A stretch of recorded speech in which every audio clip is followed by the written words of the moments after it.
You then see a white cat with a dark red collar sitting along the edge of the bridge, watching the water fall from the gorge. They gently sniff the air, curious. It wasn't usual they got this far into the forest without stray cats that lived there chasing them out. They noticed how dark it was getting, how the sun started to fall and the moon would start to rise, with the stars starting to twinkle just a bit in that deep lavender color that would soon turn into a dark black. They went to the moorland. Their two legs wouldn't let them in at this hour. They could go back in the morning and continue on with their life. They glanced around, not being able to see the beauty of the fresh moors beyond, but able enough to see some stranded trees. They went back into the bushes, the best option. That, or get found and chased out. Have to sit all night outside the two-leg house, get scolded in the morning, and get locked in all day. They lay down, curling up from the slight cold against their fur, falling asleep, before quickly waking. As the rain started to pour down, maybe they needed more proper shelter. They left the bush, briefly to look for somewhere else, before a cat ran in front of them, a few meters away. They immediately hid in another bush. The cat quickly passed by, seemingly searching for something. They just begged. The rain was enough to hide them as they got closer to the bush. The cat then came back suddenly, having scented an odd smell earlier. Cherry Cola kept quiet. Please, anything but being chased back and having to be forced to sit out of the house. They sat there as the rain soaked them, feeling uncomfortable. It was then the cat noticed their bright white fur that didn't even blend in with the vibrant grass. The cat stepped closer. It was clear she was a black and white she-cat now, an adult, a bit on the older side. The she mewed. "What are you doing out here in the rain, kitty pet?" she questioned.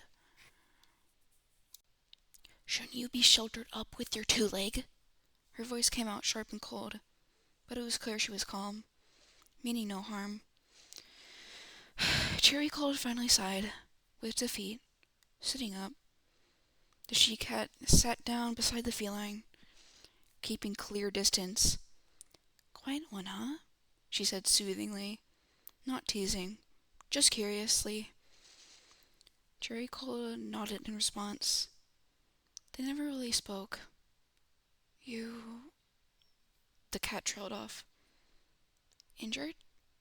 She circled around the bush, and the cat slowly, though Cherry Cola shook their head no. They bared no wounds. The she stopped, standing in front of the cat, then sitting down. She hummed. Trying to think of something. Cherry Cola finally noticed the lack of rain, though it had gone a while ago. They shook, water droplets flying off their coat and into the air. The black and white she-cat seemed to be staring at the sky before her gaze returned to the kitty pet. "Is it too dark for you to head back to your two-leg?" she then continued. "You mind having a place to stay until morning?" the she-cat asked politely, not wanting to chase the cat away. Cherry Cola nodded. They would like to. They stood up, ready to follow the she-cat. Though as they stepped closer, it was very clear they were of smaller size, particularly in their legs. "Try to keep up, then," the she-cat teased, running off. Cherry's ears perked in surprise. They quickly struggled to follow after them, but did very much catch up. They soon entered a large camp, with a group of cats surrounding a certain area, all chatting. They were in awe. This place seemed so cool. It was similar to the little dips in territory the other wildcats had grouped up in and seemed to live in. She flicked her tail, signaling the kitty pet to stay. "I'll be back. Don't follow," she demanded, walking off. Cherry Cola sat in the spot, understanding the she-cat's words as they patiently waited. They glanced around, suddenly feeling a sense of tiredness wash over them. As they yawned, they shifted around, stretching, hoping to get the tiredness out, but to no avail. They finally sat down, curling up comfortably, eyes half-lidded, as they felt like they were gonna drift off. To sleep. Any minute now. Suddenly, a black cat with the greenest eyes ever stepped forward. Curious. Hello, the she greeted. Her voice had no tone in it. Cherry Cola blinked, tilting their head lightly to the side. Drowsiness visible. They grabbed the tag of their collar with their paw, showing it to the cat. The she squinted before finally. Cherry? She seemed a bit questioning. Is that your name? Cherry Cola hesitated. Not very right, but was close. They nodded. Suddenly, the black and white she-cat from before was right next to Cherry, nudging their side softly. They were probably too tired to notice the approach. Both of you can continue conversing in the spirit inn, she interrupted politely, flicking her head away to signal Cherry Cola to follow her. They got up and noticed the sky was starting to make light. They wouldn't be able to see the sun go up, but for good reason. They would get in trouble. I was just about to say that. Nightingale Hiss responded, dimming her head gently. The black and white she flicked her tail.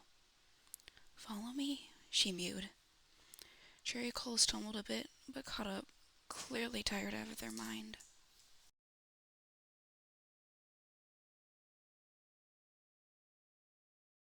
Once they had made it to the spirit inn, Nightingale Hiss, just following behind Cherry Cola, peeked in.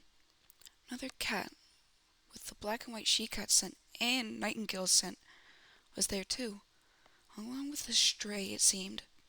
One small blue-colored Aslan kit, too. They stepped in slowly, sniffing around.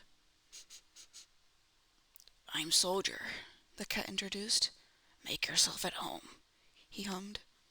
Cherry Cola blinked, then passed by, finding a little cozy spot right in the middle of the large cave-like space.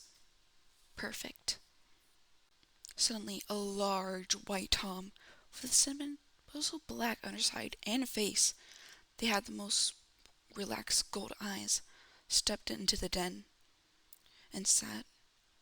Stars. We seem to have 3 cats here, the bicolored or tricolored cat commented, staring around at all of the 3 cats. Cherry Cola yawned. Lack of sleep clear. The tricolored cat and Soldier conversed further, chatting about them and the other 2 loners. The large black tom mentioned. The blue, and now seemingly also green, though it was likely the color of the sun. One's name was Blue, fitting, especially for a cat colored like them. Cherry Cola stared around, looking for anything soft to lay on. The ground wasn't very comfortable if they were going to sleep. Nightingale Hiss then came back with a large, plump-like squirrel. Anyone hungry? She muffled out. The scent caught their nose, their attention turning to it. They moved but stopped and didn't eat, kind of nervous. What if the cats judged them? A big black cat in the tall grass stepped out and grabbed the squirrel, sneaking back into the patch of grass quickly. Their eyes widened at such a sight of a big cat. They barely saw them. That was surprising to them. It looked a bit intimidating, too, with their own size. They then yawned, crawling away into a small patch of grass and curling up to sleep.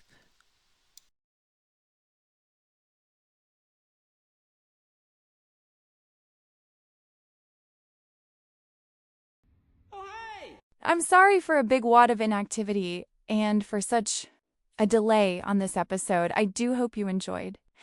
And I'm sorry to have kept you waiting. I promise that I will get all episodes uploaded the best of my abilities. I don't have a schedule for each one cause I upload an episode when I'm done editing them.